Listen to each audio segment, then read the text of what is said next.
Salut tout le monde, j'espère que vous allez bien. Nouvelle vidéo aujourd'hui et dans cette vidéo on va discuter... Ah oui, attendez, nouvelle déco. Donc ça c'est le Enma. Je sais même le retirer les gars, c'est trop beau. Et ici j'ai un petit tableau les gars qui réchauffe nos cœurs.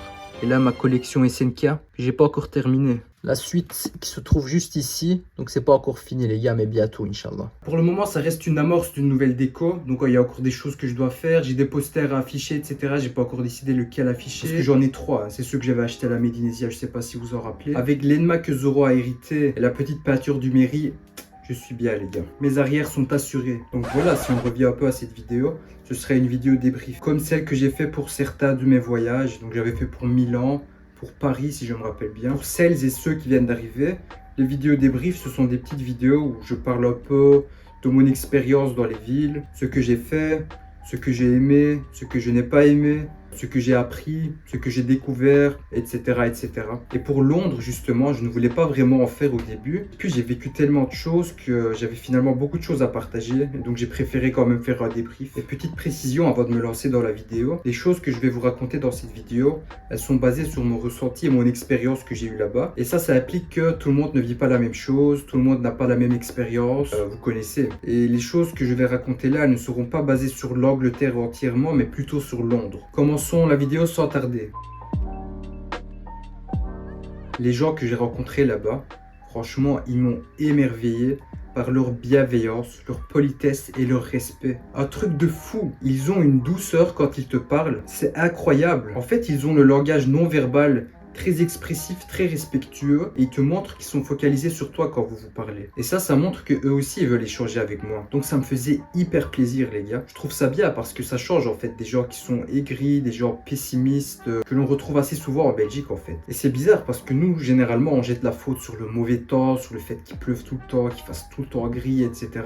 Mais eux, ils ont la même chose, voire pire parfois. Et du coup, alors, je me dis que la différence, elle est plutôt dans la culture et l'éducation que plutôt le temps qui nous déprime. Et ce qui m'a aussi étonné, c'est ils sont tellement respectueux ou asociaux, ça je sais pas trop. Mais ils sont tellement silencieux dans les lieux publics, c'est un truc de fou. Alors, ils sont en train de chuchoter, on les entend pas. Quand vous êtes dans des trucs administratifs ou bien dans des endroits où il y a des guichets, et les gens ne crient pas, ils sont tout calmes, ils parlent normalement. Et même ceux qui sont au guichet, ils sont pas là en train de crier ouais, personne suivante, etc. Ils sont là, ils lèvent le bras comme ça, silencieusement, et puis toi, tu le vois, et puis tu vas vers lui, quoi. Moi, je trouvais ça hyper cool. Donc franchement, les gens que j'ai rencontrés là-bas, ils m'ont vraiment marqué positivement, les gars. Je leur suis reconnaissant parce que grâce à eux, grâce à leurs interactions positives et respectueuses, aimables, Stop it. j'ai pu vivre un bon voyage. Leur mode de vie, en fait, de ce que j'ai vu, il est plutôt basé sur le travail. Les Londoniens, c'est des gens bosseurs. Ils travaillent du matin jusqu'au soir à des heures très tard. J'avais vu, par exemple, près de notre hôtel, il y avait un centre de médecine alternative, d'ostéopathie, etc. Et eux, leurs horaires, c'était de 9h du matin jusqu'à 10h du soir. Mais moi, de ce que j'ai vu, après, voilà, ça reste une vision de touriste. Les gens n'avaient pas l'air déprimés de travailler autant. J'avais l'air plutôt heureux parce que j'imagine que ça rapporte assez bien. Le fait que ça rapporte assez bien, c'est très intéressant pour eux parce que la vie coûte hyper cher à Londres. Que ce soit la bouffe, les activités, le transport, les gars, tout coûte hyper cher là-bas. J'ai pas fait beaucoup de pays jusque maintenant, mais c'est le pays le plus cher que j'ai vu. Un truc de fou. Ce qui est un peu étonnant, c'est que le SMIC, il est pas très élevé de ce que j'ai entendu là-bas. J'ai eu l'occasion d'échanger avec quelques personnes. Et genre de ce qu'il me disait, c'est que pour avoir par exemple un appartement à 2 chambres, il faut compter genre 1200 pounds, un truc comme ça. Et ça, c'est plus de la moitié du SMIC si je ne me trompe pas. Donc ce que certaines personnes font aussi, c'est qu'ils vivent en coloc. Et ils ont genre leur chambre à eux et puis tout le reste c'est en commun. C'est un mode de vie qui est plutôt adapté aux conditions économiques de la ville. Une des choses aussi qui m'a fasciné dans leur mode de vie, c'est les activités que les Londoniens ont en fait. Une des activités les plus populaires, c'est le fait qu'ils passent du temps dans des parcs en fait, des parcs nationaux, mais qui sont énormes. Et genre il faut une demi-heure pour passer d'un bout à l'autre à pied, donc je vous laisse imaginer. Et quand il fait bon, les gens ils sont là en train de faire leur pique-nique et tout. Mais les parcs ils sont adaptés pour ça aussi. Ils sont bien entretenus. Il y a des écureuils, etc.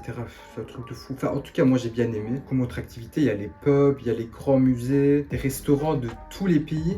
parce que justement l'Angleterre c'est une ville cosmopolite. Il y a beaucoup de cultures qui sont réunies là-bas. Vous pouvez trouver des restaurants qui vendent des plats de quasi toutes les cultures. Donc il y a vraiment une grosse variété. Et heureusement parce que la bouffe anglaise elle est un peu... What's that? Et c'est une ville cosmopolite parce que justement l'anglais en fait vu que c'est une langue internationale, les gens ont beaucoup plus de facilité à s'installer dans une ville où on parle l'anglais. Contrairement par exemple en Belgique où ils devraient parler français ou néerlandais, là-bas l'anglais ils l'apprennent depuis tout petit et du coup c'est beaucoup plus facile pour eux. Il a commencé à pleuvoir un peu. Donc si vous entendez des bruits, c'est que c'est la pluie qui tape sur la fenêtre. Donc voilà, le mode de vie à Londres, il est assez rythmé et la ville elle tourne H24. Donc il faut bosser, il faut faire tourner la ville et les gens faisaient ça très bien en tout cas. Il faut d'abord savoir que le pound est plus valeureux que l'euro. Donc si vous voyez quelque chose qui coûte 2 pounds, eh ben, dites-vous qu'il coûte plus de 2 euros. Après, c'est le cours actuel. Et là-bas, les gens n'acceptent pas en euros, donc il faut échanger. Quand vous arrivez à St. Pancras, dès que vous sortez, vous voyez qu'il y a des guichets pour faire des échanges là-bas. Mais les taux, ils sont très désavantageux là-bas. Donc je vous donne juste un exemple. J'avais échangé 70 euros. On m'avait donné 49 pounds. Et la femme, elle me disait qu'il y avait genre 0% de commission. Là, j'ai accepté parce que je ne savais pas du tout en fait. Puis, le lendemain, je vois, donc vraiment en ville, j'ai vu un autre endroit pour échanger. Et là-bas, on me proposait 41 pounds pour 50 euros. Vous voyez la différence? Donc, si vous voulez échanger, moi, je ne vous conseille pas de le faire à l'aéroport. Ou bien essayer peut-être d'échanger avant le départ aussi. Enfin, j'ai dit l'aéroport, mais ça doit être pareil là-bas aussi. Soit vous échangez un tout petit peu histoire de vous dépanner jusqu'en ville, soit vous attendez jusqu'en ville et puis là-bas, je vous conseille de changer là-bas. Chaque fois que vous allez, demandez bien à combien ils échangent. Souvent, ils donnent un taux sur 100 euros. Donc 100 euros, c'était 81 pounds dans les endroits avantageux. Essayez aussi de comparer les différents centres qui échangent. Même ceux qui sont l'un en face de l'autre, ils n'ont pas les mêmes taux. Donc essayez de voir. Puis aller vers le plus avantageux pour vous. Et aussi, petite précision, avant de partir, moi j'avais vu sur des réels, sur Instagram, etc., dans les commentaires, les gens ils mettaient que c'était devenu très difficile de payer en liquide à Londres, à cause de leur politique, et ils essaient en fait de pousser les gens à payer avec leur carte. Du coup, ça m'avait fait stresser un peu, parce que moi j'avais pas de quoi payer de manière digitale. J'avais juste ma carte de banque ici, belge. Avec ça, vous pouvez payer. Il faut savoir qu'il y a un certain pourcentage qui est débité en plus. Pour des frais. Ça, pour 5 euros, ça peut passer, mais si vous allez vers des gros achats, ça risque de poser problème. En cash, en fait, on m'avait fait peur un peu comme ça. Du coup, je m'étais inscrit dans une banque en ligne, j'avais choisi Revolut, moi. Parce qu'en fait, avec Revolut, on peut avoir une carte virtuelle, pas besoin de carte physique. Avec la carte virtuelle, vous pouvez l'inscrire sur Google Pay ou Apple Pay, et vous pouvez payer directement avec votre téléphone. Ça m'a servi de fou, parce qu'en fait, vous mettez en euros, ça fait l'échange... Ça fait l'échange automatiquement, puis il n'y a pas de frais en fait. Donc vous payez à l'étranger sans problème. Le seul problème c'est que dans votre compte Revolut, il faut mettre de l'argent depuis votre compte bancaire. Et ça en général, ça prend un jour pour arriver. Et faites bien attention parce que moi j'avais fait ça un jeudi soir. Le vendredi, toute la journée, je l'ai pas reçu. Le vendredi soir, je l'avais toujours pas. Et je l'ai reçu seulement lundi matin. Donc voilà, faites bien attention, soyez bien prévoyants. Sinon les gars, le cash, vous pouvez toujours payer. C'est juste que les gens, en fait, ils vous proposent directement de payer par carte. Et même si vous allez dans les magasins ou quoi que ce soit, il y a toujours moyen de payer en cash. Par exemple, c'est une caisse automatique sur 4 qui propose ça. Et parfois, dans des guichets, ils refusent. Donc voilà, ça c'est vraiment à voir. Ça dépend des commerçants aussi. On m'avait fait peur pour rien, donc ne vous inquiétez pas trop. Et le switch vers le digital, ce que j'ai compris, c'est qu'ils avaient fait ça pendant le confinement et par après ils n'ont pas fait de marche arrière, ils ont préféré garder ça. C'est vrai que c'est hyper pratique, mais moi perso j'avais envie de palper des livres sterling, j'avais envie de voir les pièces, à quoi ça ressemble, etc. Du coup j'ai quand même échangé et j'étais vraiment content. Mais donc dites-vous bien que à Londres on s'est payé en cash avec votre carte bancaire belge, mais également avec des banques en ligne. Les trois, c'est possible. Et je vous ai expliqué plus ou moins les avantages et les désavantages de tout. Les moyens de transport, il y en a quand même pas mal. Moi, perso, j'ai utilisé plutôt le métro et le bus, les gars. Pourquoi ces deux-là? Parce que pour moi, c'est les plus abordables et les plus faciles à utiliser. Et pour les utiliser, donc ce que vous pouvez faire, c'est que soit vous payez en sans contact via une carte, via votre téléphone. Et comment ça fonctionne pour utiliser le bus ou le métro? Dites-vous qu'il n'y a pas moyen de payer en cash. au chauffeur ou quoi que ce soit. Si vous montez dans le bus, soit vous scannez votre carte de banque, soit vous scannez votre téléphone, soit vous scannez la carte Oyster. La carte Oyster, c'est celle-ci les gars. Avec cette carte, vous avez accès à presque tous les moyens de transport. Cette carte, elle coûte 7 pounds et ce sont des cartes individuelles de ce qu'on m'a expliqué. Pas moyen de récupérer cet argent. Et puis vous devez la recharger à chaque fois.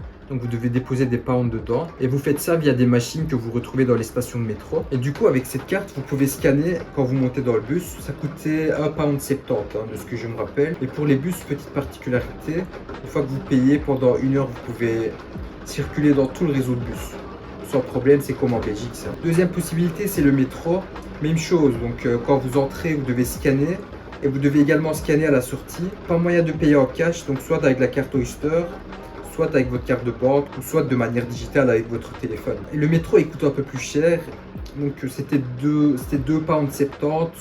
Et nous, on montait dans les heures hors heure de pointe, donc on payait 2,70 € à ce moment-là. Et je suppose que durant les heures de pointe, ça coûte un peu plus cher. Une petite précision pour les off-peak times. On est en dehors des heures de pointe, de 9h30 jusqu'à 16h, et puis au-delà des 19h. Les métros, je ne me rappelle pas exactement, mais certains bus, en fait, travaillent 24 heures sur 24. Donc toute la journée et toute la nuit, vous avez possibilité d'avoir un bus. Et pour les bus, donc, qui n'ont pas des horaires bien précis comme ceux qu'on a ici, si vous allez à l'arrêt, vous voyez que, par exemple, le bus, il passe tous les 8 à 12 minutes par exemple. Donc ça tourne tout le temps en fait. Une autre option aussi, ce sont les taxis ou les black cabs. Vous en voyez partout, c'est des taxis noirs là. Personnellement, j'en ai pas pris, mais de ce que j'ai vu sur internet, c'est que genre pour une distance de 1 mile, c'est 6 pounds. Puis le prix monte comme avec tous les taxis. Perso, j'ai pas pris parce que j'en avais pas besoin. Le métro et les bus, ça me suffisait pour me déplacer. Vous pouvez le prendre si vous voulez absolument tester, mais voilà, ça coûte un peu plus cher. C'est pas très avantageux. Et ce que j'ai vu sur internet, c'est que genre il peut y avoir des suppléments pour des choses spéciaux. Par exemple, s'ils viennent vous chercher à l'aéroport, eh ben ils peuvent vous faire payer un supplément pour ça par exemple. Les Uber, j'ai pas testé parce que moi perso, j'ai pas l'habitude de prendre des Uber. Donc là, j'ai vraiment aucune info à donner. Et puis, il y a aussi des vélos que vous pouvez louer. Donc c'est des vélos qui sont dans des bornes. Et les bornes, elles sont dans chaque quartier. Et dans les bornes des vélos, il y a une machine. Soit vous payez par carte là-bas, ça vous donne un code, vous mettez sur le vélo et vous l'utilisez.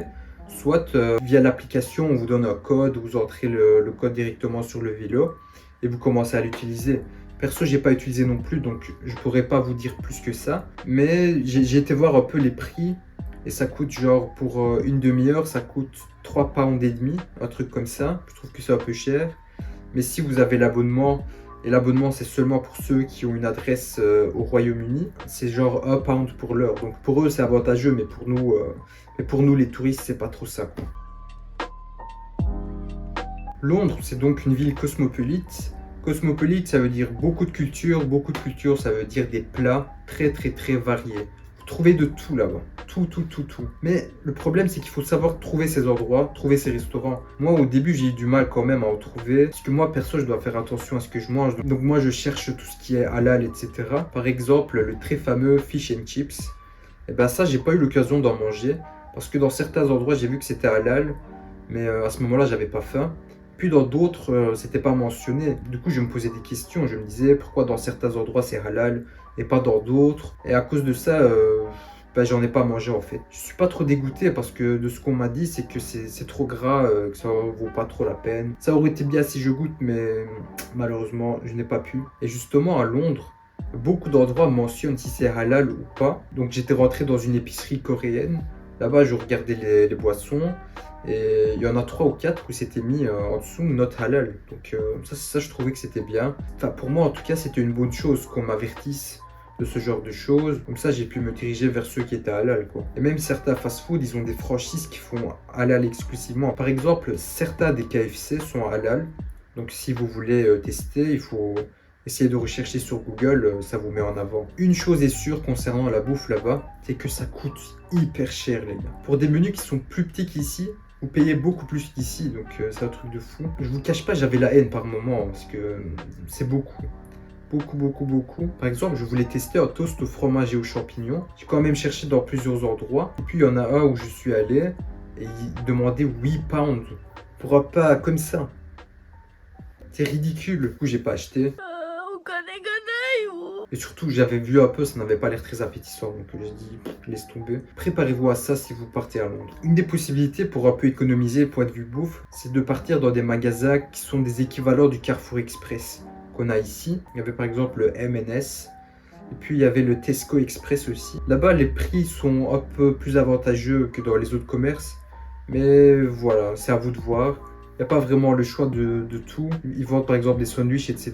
qui sont au frigo. Ça peut être une bonne option par exemple. Pour que vous ayez aussi une idée de à quel point c'est cher. Donc dans le M&S Food, ce que j'avais vu, c'est qu'ils vendaient des fruits qui étaient déjà coupés et qui étaient dans le frigo. Donc vous achetez, vous déballez, vous mangez directement. Et il y en a, ils coûtaient 4 à 5 pounds. Avec genre un quart de melon, un truc comme ça.